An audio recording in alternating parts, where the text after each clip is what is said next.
यूट्यूबवर एक गूढ साधनेचा व्हिडिओ पाहण्यात राकेश गुंग होता. खूप लक्ष देऊन तो व्हिडिओ काळजीपूर्वक पाहत होता आणि त्याचबरोबर डायरीत काहीतरी लिहून घेत होता. जवळपास 3 तासाचा तो व्हिडिओ संपला आणि राकेशने कॅलेंडरकडे नजर वळवली. आज बुधवार होता आणि व्हिडिओमध्ये सांगितल्यानुसार ही गूढ साधना त्याला शुक्रवारी रात्री करायची होती. एक्झॅक्ट रात्री 12 वाजता सुरू करून 3 तास त्याला तो विधी करायचा होता. अशा गूढ विद्या आणि काळी जादू यासारख्या विषयामध्ये त्याला फार रुची होती आणि या गोष्टी कशा खोट्या आहेत हे सिद्ध करणे हा त्याचा पेशा होता. तो अंधश्रद्धा निर्मूलन संघाचा ॲक्टिव्ह कार्यकर्ता होता. त्याचं यूट्यूब चॅनल पण होता ज्यात त्याने आजवर अनेक तांत्रिक आणि कर्मकांड करणाऱ्यांचा भांडाफोड केला होता. आणि आता त्याच्या टार्गेटवर होता रंजन दास, जो स्वतः एक आध्यात्मिक गुरु होता. त्याचा असा दावा होता की त्याने अशा काही गूढ साधना स्वतः करून अनुभवल्या आहेत आणि त्याचं जे काही वलय आहे ते या गूढ साधनांमुळेच मिळालेल्या यशामुळे आहे. याआधी राकेशने यावर बराच स्टडी केला होता आणि या गोष्टी वाचून तो मनातल्या मनात हसायचा. देवधर्म, भूतप्रेत या गोष्टी म्हणजे माणसाच्या विकृत आणि कमजोर मनाने रचलेले खेळ आहेत यावर राकेश ठाम होता. पण यावेळी मात्र प्रात्यक्षिक करायची ही त्याची पहिलीच वेळ होती. या गूढ साधनेचं नाव होतं अप्सर साधना. ही साधना म्हणजे स्वर्गातल्या अप्सरेला आवाहन करून बोलवणं आणि तिच्याकडून आपल्या इच्छा पुऱ्या करून घेणं. So funny. राकेश स्वतःशीच हसला. यूट्यूबवर असे बरेच व्हिडिओ आहेत जे असा दावा करतात की हे सगळं सत्य आहे, पण राकेश येत्या शुक्रवारी या गोष्टीचं प्रात्यक्षिक करून ते कॅमेऱ्यात रेकॉर्ड करणार होता आणि तो व्हिडिओ सोशल मीडियावर व्हायरल करून या असल्या गोष्टी कशा खोट्या आहेत हे सिद्ध करणार होता. या साधनेसाठी लागणारं सगळं साहित्य जमा करण्यातच राकेशचा गुरुवार गेला. गुलाबी फुले, गुलाबी वस्त्र, एक जपमाळ, 18 प्रकारची वेगवेगळी धान्य, 3 प्रकारची तेल, सुगंधी अत्तर, होमकुंड अशा अनेक गोष्टी जमवता जमवता राकेशची दमछाक झाली. शेवटी शुक्रवारची संध्याकाळ झाली. हॅलो संजू, लक्षात आहे ना उद्याचं महत्त्वाचं काम? राकेशने संजूला आठवण करून दिली. हो रे, उद्या सकाळी 7 वाजता तुझ्या घरी येतोय मी. मग सगळं व्हिडिओ रेकॉर्डिंग बघू आणि मग आपल्या यूट्यूब चॅनलवर अपलोड करू. संजू म्हणाला. चल ठीक आहे, मी ठेवतो. आता डायरेक्ट उद्याच बोलू. ही साधना एकांतात करायची होती. हा पहिला नियम असल्याने राकेश ती एकटाच करणार होता. रात्रीचे 11 वाजले. राकेश आता तयारीला लागला. प्रथम तो गार पाण्याने स्नान करून बाहेर आला. त्याने समोरच टेबलवर कॅमेरा सेट केला होता आणि आता जवळजवळ 11:15 झाले होते. त्याने गुलाबी रंगाचं रेशमी सोवळं नेसलं आणि होमकुंडासमोर ठेवलेल्या पाटावर येऊन बसला. डायरी त्याच्या डाव्या बाजूला ठेवलेली होती. त्या डायरीत लिहिल्याप्रमाणे राकेशने सर्व गोष्टींची मांडामांड केली आणि होमकुंडासमोर एक नारळ ठेवला. त्याला हळद, कुंकू आणि गुलाल बुक्का वाहून आणि थोड्या गुलाबी अक्षता वाहून डायरीत लिहिलेले मंत्र मोठ्यांदा म्हणायला सुरुवात केली. त्याने आता होमकुंडात तूप, तीळ आणि गुलाबी अक्षता वाहायला सुरुवात केली. तसेच 8 प्रकारची धान्य, 3 प्रकारची तेल अग्निकुंडात आहुती देत डायरीत लिहिलेल्या मंत्राचा जप सुरू होता. आता त्याच अप्सरेला आवाहन करून झालेलं होतं. आता पुढचे 3 तास त्याला 108 वेळा माळ जपायची होती आणि डायरीत लिहिलेला मंत्र म्हणत जपायची होती, तीही डोळे बंद करून. राकेश जरी नास्तिक असला तरी त्याने ही साधना मनापासून केली होती. आता त्याने डोळे मिटले आणि तो माळ जपू लागला.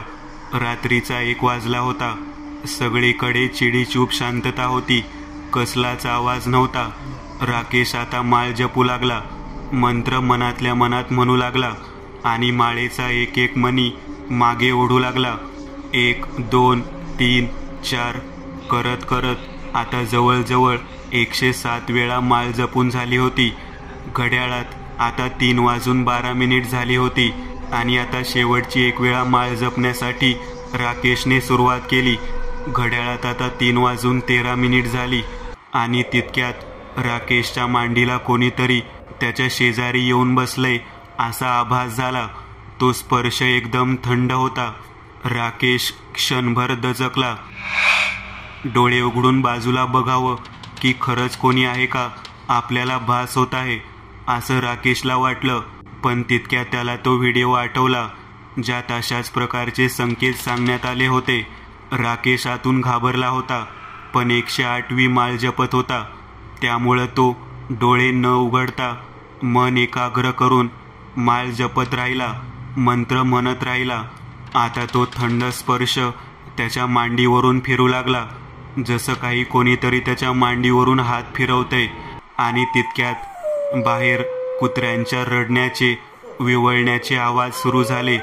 त्या स्मशान शांततेत कुत्र्याचं ते रडणं, विवळणं इतकं भयंकर आणि विचित्र होतं की राकेश क्षणभर दचकला आणि त्याच्याकडून थोडीशी हालचाल केली गेली आणि तो त्याच्या मांडीला होणारा थंड स्पर्श अचानक जाणवायचा बंद झाला.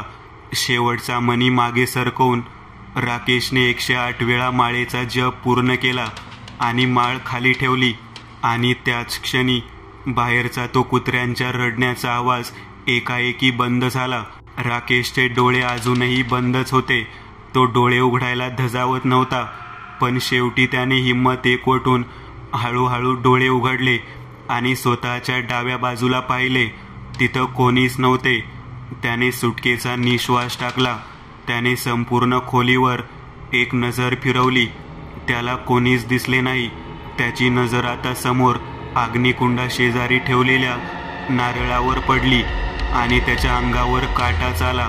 तो नारळ पूर्णपणे कुजला होता आणि त्यातून काळा धूर येत होता. पण अग्निकुंड आणि नारळ यात तसे बरंच अंतर होतं. मग या नारळाची अवस्था अशी कशी झाली हा विचार राकेशच्या मनात आला. कोणीतरी मला स्पर्श केला होता हे मात्र नक्की. या गोष्टीवर मात्र राकेश ठाम होता. आणि त्यात अचानक त्या कुत्र्याचं रडणं चालू होतं आणि एकाएकी बंद होणं. या गोष्टीचं पण कसलंच एक्सप्लेनेशन राकेशच्या नास्तिक बुद्धीकडे नव्हतं. आता राकेश अग्निकुंडासमोरून उठला. त्याने सगळं आवरायला सुरुवात केली.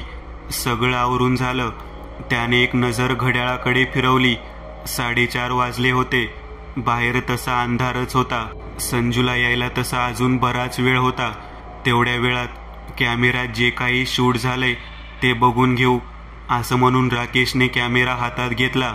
जवळपास 4.5 तासांचा व्हिडिओ शूट झाला होता. राकेशने आता व्हिडिओ बघायला सुरुवात केली. पहिले 2-2.5 तास सगळं सामान्यच शूट झालेलं होतं. राकेशने व्हिडिओ फास्ट फॉरवर्ड केला आणि 3 वाजल्यापासून जे काही शूट झालं ते पाहू लागला. 3:12 सगळं सामान्य होतं आणि आता कॅमेऱ्यात वेळ दिसत होती 3:13. राकेशचा घसा कोरडा पडला. थंडीत पण त्याला दरदरून घाम फुटला होता. तो जे पाहत होता ते एका भयानक स्वप्नापेक्षा विचित्र होतं. कॅमेऱ्यात दिसत होतं एक बाई लंगडत लंगडत राकेशच्या मागून आली आणि त्याच्या शेजारी येऊन बसली होती. काळी साडी, पांढरे केस, पडलेले दात, पाठीला असलेलं भलं मोठं कुबड. चेहऱ्यावर डोळे नव्हते. होती ती फक्त 2 भोक. काळवंडलेला चेहरा. ती राकेशला खेटून त्याच्या बाजूला बसली आणि राकेशकडे वासनांद नजरेने पाहू लागली.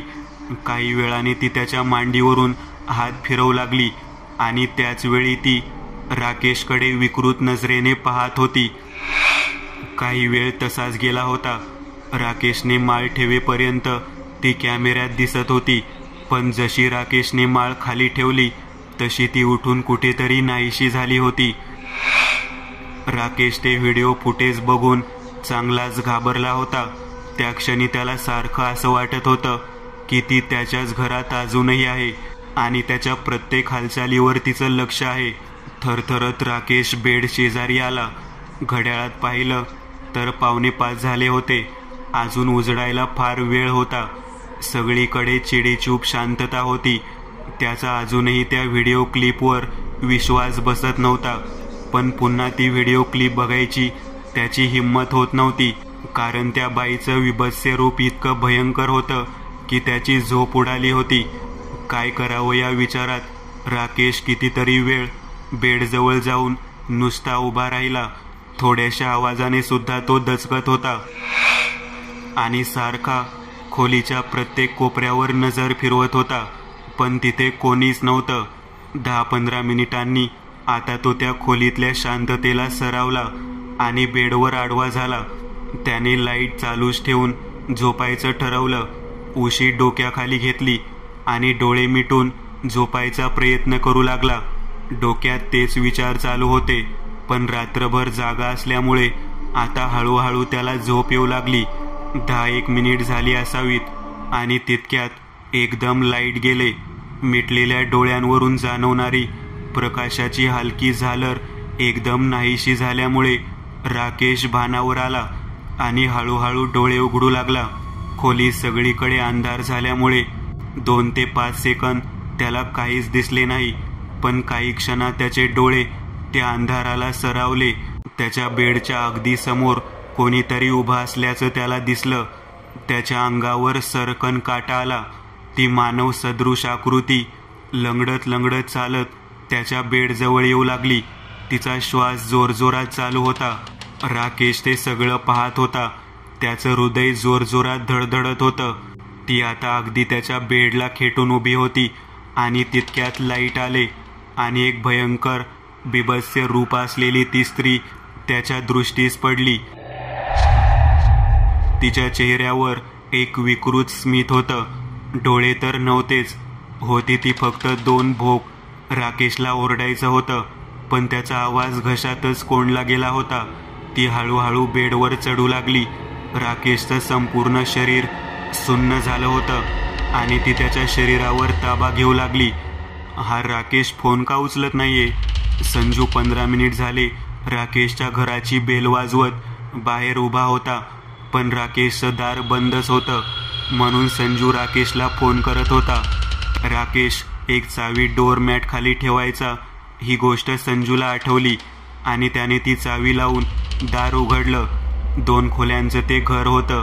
राकेश, अरे कुठे आहेस? संजूने घरात शिरत आवाज दिला, पण कसलाच प्रतिसाद मिळाला नाही. बाहेरच्या खोलीत राकेश दिसत नाही हे पाहून संजू आतल्या खोलीत गेला. त्याने खोलीत पाहिलं, पण राकेश तिथे पण नव्हता. पण त्याचा फोन तिथेच बेडवर पडलेला होता. खोलीची अवस्था तशी सामान्यच होती. दार तर आतून बंद होतं, म्हणजे राकेश घरातच असायला हवा, संजू स्वतःशीच म्हणाला. तिथेच राकेशचा कॅमेरा टेबलवर असलेला संजूला दिसला आणि त्याने तो कॅमेरा उचलला. राकेश, अरे कुठे आहेस तू? संजूने परत आवाज दिला, पण पुन्हा तेच नो रिस्पॉन्स. संजू आता बेडवर टेकला. कॅमेरा चालू करून तो व्हिडिओ पाहायला सुरुवात करणार तितक्यात त्याला बेडच्या खाली कसली तरी हालचाल झाल्यासारखी जाणवली. त्याने हळूच बेडखाली वाकून पाहिलं. ते दृश्य खूपच किळसवाणं आणि तितकंच भयानक होतं. एक माणूस, पूर्णपणे पांढरं पडलेलं शरीर, अंगावर मांस नव्हतंच, होती फक्त हाडे, कुरतडलेले केस, जणू काही कोणीतरी शरीरातील सगळं रक्त शोषून टाकलं असेल. डोळे फटाक उघडे. ते डोळे संजूकडे पाहत होते. संजू पटकन मागे सरकला. त्याच्या अंगावर काटा आला होता त्या माणसाकडे पाहून. नीट पाहिल्यावर क्षणभराने संजूला समजलं तो राकेशच होता. राकेश, त्याने आवाज दिला, पण राकेश काहीच बोलत नव्हता. संजूने हिम्मत करत आपला हात बेडच्या खाली घालत राकेशचा तो निपचित पडलेला देह बाहेर ओढून काढला. श्वास चालू होता, पण त्याची अवस्था बघवत नव्हती. तो पूर्ण खंगून गेला होता. राकेश, हे काय झालं तुझं असं? संजूच्या डोळ्यात पाणी आलं होतं, पण राकेश उघड्या डोळ्यांनी फक्त संजूकडे पाहत होता. संजूने एका भांड्यात पाणी आणलं आणि राकेशच्या तोंडात ओतलं. राकेश वर छताकडे बघत थरथरत चिरक्या आवाजात एकच वाक्य बोलला, लगेच जा इथून, ती इथेच. संजू क्षणाचाही विलंब न करता पटकन घरातून बाहेर पळाला आणि दार बाहेरून बंद केलं. आत खोलीत राकेश छताकडे पाहत थरथरत होता. छताला पालीसारखी चिकटलेली ती विकृतपणे स्मित हास्य करत होती. संजू घाईघाईने स्वतःच्या फ्लॅटमध्ये शिरला. त्याच्या डोळ्यासमोरून राकेशचा चेहरा जात नव्हता, पण काल रात्री नक्कीच काहीतरी भयंकर घडलंय हे मात्र तो समजून गेला. पण नक्की काय झालं काल? तेवढ्या संजूला आठवलं की राकेशचा कॅमेरा आपण बरोबर घेऊन आलोय. त्याने बॅगमधून कॅमेरा बाहेर काढला आणि काल रात्री शूट झालेला व्हिडिओ चालू केला. तो भयंकर प्रसंग पाहून संजूला अक्षरशः कापरं भरलं होतं. इतका वेळ संजूच्या मोबाईलचं इंटरनेट बंद होतं. त्याने हा प्रकार काय आहे हे जाणून घेण्यासाठी यूट्यूबवर सर्च करायचं ठरवलं आणि मोबाईलचं इंटरनेट चालू केलं आणि त्याच्या व्हॉट्सॲपवर एक व्हिडिओ क्लिप आल्याचं त्याला दिसलं. तो व्हिडिओ क्लिप राकेशच्या मोबाईलवरून आलेली होती. व्हिडिओ क्लिप सेंड करायचा टाईम पहाटे 5:30 असा दिसत होता. इतका वेळ मोबाईल इंटरनेट बंद असल्यामुळे ती क्लिप संजूला आत्ता मिळाली होती. तो व्हिडिओ संजूने प्ले केला. क्लिपमध्ये राकेश सेल्फी कॅमेऱ्यावर बोलताना दिसत होता. राकेश नेहमीपेक्षा वेगळा दिसत होता. त्याची हालत मगाशी संजूने जी पाहिली होती त्यापेक्षा खूप बरी होती. राकेशच्या दोन्ही कानातून आणि नाकातून रक्त ओघळत होतं. डोळे खोल गेले होते. संजू, हा व्हिडिओ तुझ्यासाठी शूट करतोय. फार वेळ नाहीये माझ्याकडे. ती कधीही परत येईल आणि माझ्यावर तुटून पडेल. खूप मोठी चूक केली मी ही साधना करून. निदान वेळ तरी बघायला हवी होती. काल चंद्रग्रहण होतं आणि त्याच कालावधीत मी ही साधना करायची चूक करून बसलो. जेव्हा कोणी चंद्रग्रहण कालावधीत अप्सर साधना करतो तेव्हा त्या साधनेत जे आव्हान केलं जातं ते अप्सरेला न जाता पिशाचनीला जातं आणि ती प्रकट होते आणि मग ती साधना करणाऱ्या साधकावर तुटून पडते. त्याचं रक्त शोषून हळूहळू त्याचा जीव घेऊन त्याला बरोबर घेऊन जाते. हे शोषण 2 भागात होतं. एक भाग झालाय सूर्योदयाआधी आणि आता दुसरा भाग सूर्योदयानंतर. त्या कॅमेऱ्यात तिची छवी कैद झालीये. तिची छवी तू पाहू नकोस, कारण जो पिशाचनीला किंवा तिची छवी पाहतो ती त्याच्या मागावर येते आणि त्याचाही असाच अंत करते जसा माझा आता होणार आहे. हे वाक्य राकेश म्हणाला. व्हिडिओ क्लिप संपली. संजूच्या हृदयाचे ठोके वाढले होते, कारण त्यानेही त्या पिशाचनीची छवी पाहिली होती आणि आता ती आपल्या मागे लागणार हे संजूला जाणवलं आणि तो भीतीने शहारून गेला. त्याला ऐन थंडीतही दरदरून घाम फुटला होता. घसा कोरडा पडला होता. टेबलवर ठेवलेल्या जगमधून त्याने ग्लासात पाणी ओतलं आणि गटागटा पिऊ लागला.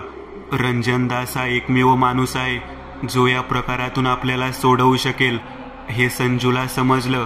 त्याने लगेच रंजनदासच्या आश्रमात जायचं ठरवलं. रंजनदास तसा खूप ज्ञानी माणूस होता. तो शक्यतो लो प्रोफाईल राहत असे, पण त्याचे अनुयायी दिवसागणिक वाढत होते, कारण बऱ्याच लोकांचं असं म्हणणं होतं की रंजनदास हा साधा मनुष्य नसून तो एक खूप मोठा योगी आहे, ज्याचं वय जवळजवळ 150 वर्ष इतकं आहे आणि तो हिमालयातून बऱ्याच वर्षाची गूढ तपस्या करून आला आहे. आणि नेमका याच गोष्टीला छेद देण्यासाठी राकेश आणि संजू आणि त्यांची संघटना हे त्याच्या प्रत्येक हालचालीवर लक्ष ठेवून होते. कशी करून रंजनदासची प्रतिमा मलिन करायची हेच ध्येय त्यांचं होतं. पण राकेशची झालेली अवस्था पाहून संजूला आता रंजनदासकडे जाण्याव्यतिरिक्त दुसरा मार्ग दिसत नव्हता. रंजनदासचा आश्रम शहरापासून थोडा लांब असलेल्या देवरकोटा या गावात होता. संजूने आता वेळ वाया न घालवता देवरकोटा गावी जायचं ठरवलं आणि तितक्यात त्याच्या मोबाईलवर एक व्हिडिओ कॉल आला. त्याने घाईघाईत कॉल उचलला आणि त्याचे डोळेच पांढरे पडले. त्याच्या मोबाईल स्क्रीनवर पिशाचेनी दिसत होती. तिचा चेहरा स्तब्ध होता आणि ती काहीतरी पुटपुटत होती. संजूने हातातला फोन खाली फेकला आणि तो घराच्या बाहेर पळत सुटला. पटकन बाईकला किक मारली आणि 1.5 तासात तो देवरकोटाला येऊन पोहोचला. एका मोठ्या प्रवेशद्वारातून आत येताच एक भगवी वस्त्र धारण केलेला एक व्यक्ती संजूला समोर दिसला. महाराज आहेत का? खूप महत्वाचं काम आहे. तो व्यक्ती काही न बोलता आत गेला त्यांच्या खोलीत. काही वेळाने तो बाहेर आला आणि संजूला आत जायला त्यांनी सांगितलं. संजू आत गेला. रंजनदास एका सिंहासनासदृश खुर्चीवर बसला होता. बस, पाणी पी, मला माहिती आहे तू का आला आहेस. रंजनदासचे शब्द ऐकून संजू चाट पडला, कारण त्यांनी जे ऐकलं होतं की रंजनदास एक अंतर्यामी आहे याचा त्याला अनुभव येत होता. पण गुरुजी, तुम्हाला कसं माहिती? मला सगळं माहीत आहे. तुझ्या मित्राचं जे काही झालं आणि तुझं जे काही होणार आहे ते सगळं मी जाणतो. मग आता यावर उपाय काय? उपाय आहे आणि तो त्वरित केला तरच तुझा जीव वाचेल. रंजनदास थंड चेहऱ्याने म्हणाला. संजूला त्याचे हे शब्द ऐकून थोडा धीर आला. गुरुजी, प्लीज वाचवा मला, ती मला सोडणार नाही. संजू गयावया करू लागला. चिंता करू नकोस, चल माझ्याबरोबर. जी प्रक्रिया आपल्याला करायची आहे ती इथं होत नसते, त्यासाठी वेगळी जागा असते. असं म्हणून रंजन उठला आणि खोलीतून बाहेर निघाला. संजू त्याच्या मागे चालू लागला. तो आश्रमाच्या बाहेर आला आणि आश्रमाच्या समोर असलेल्या एका पायवाटेवरून चालत निघाले. रंजन पुढे होता, संजू मागे होता. आजूबाजूला घनदाट झाडी होती. रंजन काही बोलत नव्हता. आता बराच वेळ चालून झाल्यावर समोर एक स्मशान दिसू लागलं. रंजन आणि संजू आता स्मशानाच्या आत गेले. बाजूला एक चिता जळत होती. तिथं जाऊन रंजन स्मशानाच्या मधोमध जाऊन उभा राहिला. कसले तरी अघोरी मंत्र तो म्हणत होता. मंत्र म्हणता म्हणता त्याने जमिनीवरच एक मोठे वर्तुळ बोटाने तयार केले. मागून त्याचे 2 शिष्य येताना दिसत होते. त्यांच्या हातात थोडं सामान होतं. संजूला कळून चुकलं की इथे आता कसली तरी विधी होणार आहे. रंजनने शिष्यांना डोळ्याने इशारा केला आणि दोन्ही शिष्य मिळून रंजनने बोटाने तयार केलेले वर्तुळ आता पांढऱ्या राखेने आखू लागले. त्यांचं ते वर्तुळ आखून होताच त्यात 2 लाकडी पाट ठेवण्यात आले आणि संजूला एका पाटावर बसायचा इशारा रंजनने केला. तो मंत्र पुटपुटत होता.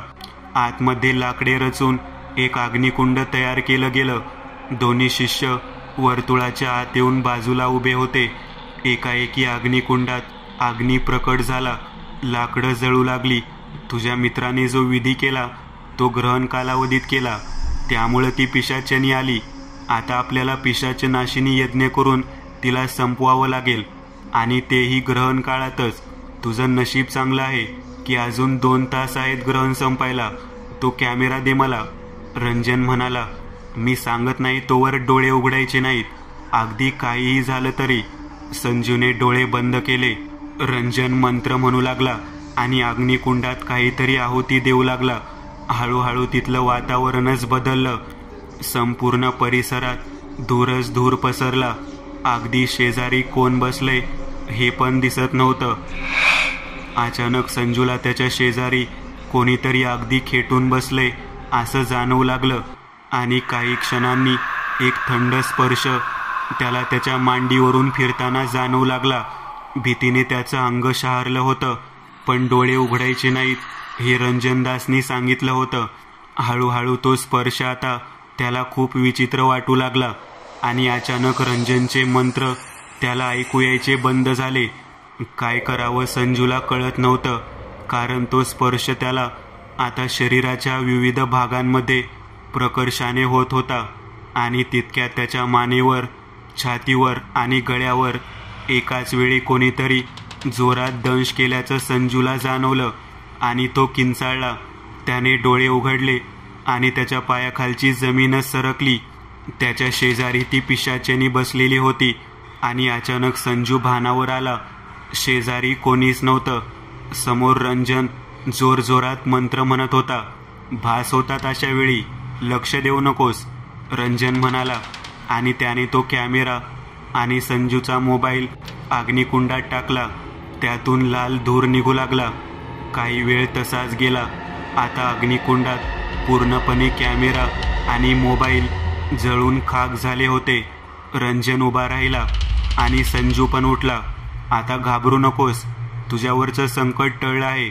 पण लक्षात ठेव, इथून पुढे अशा गोष्टीच्या नादी लागू नकोस, त्यातली तुला पूर्ण माहिती नाही. रंजनच्या चेहऱ्यावर एक विजयी अहंकार दिसत होता. संजूच्या मनावरचं ओझं उतरलं होतं. त्याने रंजनच्या पायाला स्पर्श केला आणि तो त्याचे आभार मानून तिथून निघाला. बाईकवर बसून तो घराकडे निघाला.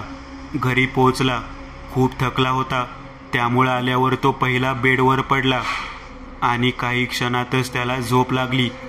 अर्धा एक तास शांत झोप लागलीच होती. एका थंड स्पर्शाने त्याची झोप मोड झाली आणि हळूहळू डोळे उघडून तो जागा झाला. शेजारी ती पिशाचिनी त्याच्या शेजारीच आडवी झालेली होती. तिचं ते बिभत्स रूप पाहून त्याचं काळीज तोंडाशी आलं. ती क्षणभरात त्याच्यावर तुटून पडली. क्षणभरात त्याच्या शरीरातून रक्ताचा थेंब न थेंब तिने शोषून त्याचं शरीर थंड पडून तो डोळे उघडे ठेवून मरण पावला. ती तोंडाला लागलेलं रक्त पुसत उभी राहिली आणि नाहीशी झाली. तिकडे आश्रमात आपल्या खोलीत रंजनदास ध्यान लावून बसला होता. एक स्मित हास्य त्याच्या चेहऱ्यावर उमटलं आणि त्याने सुटकेचा निश्वास टाकला. मित्रांनो, आज पुरतं एवढंच. तुम्हाला जर काही गोष्ट आवडली असेल तर नक्की लाईक करा. तुमच्यापैकी बरेचसे जण व्हिडिओ लाईक न करताच पळून जातात, पण हा जर व्हिडिओ तुम्ही लाईक केला तर मला जरा बरं वाटेल आणि असेच भारी भारी व्हिडिओ बनवायची माझ्यात एनर्जी येईल. त्यामुळे नक्की लाईक करा आणि अजूनही कोणी या चॅनलला सबस्क्राईब केलेलं नसाल तर लगेच सबस्क्राईब करून टाका आणि बाजूची घंटी ती मात्र दाबायला विसरू नका. देवाची घंटी आहे ती. चला तर मग पुन्हा भेटूया अशीच एक आगळी वेगळी गोष्ट घेऊन पुढच्या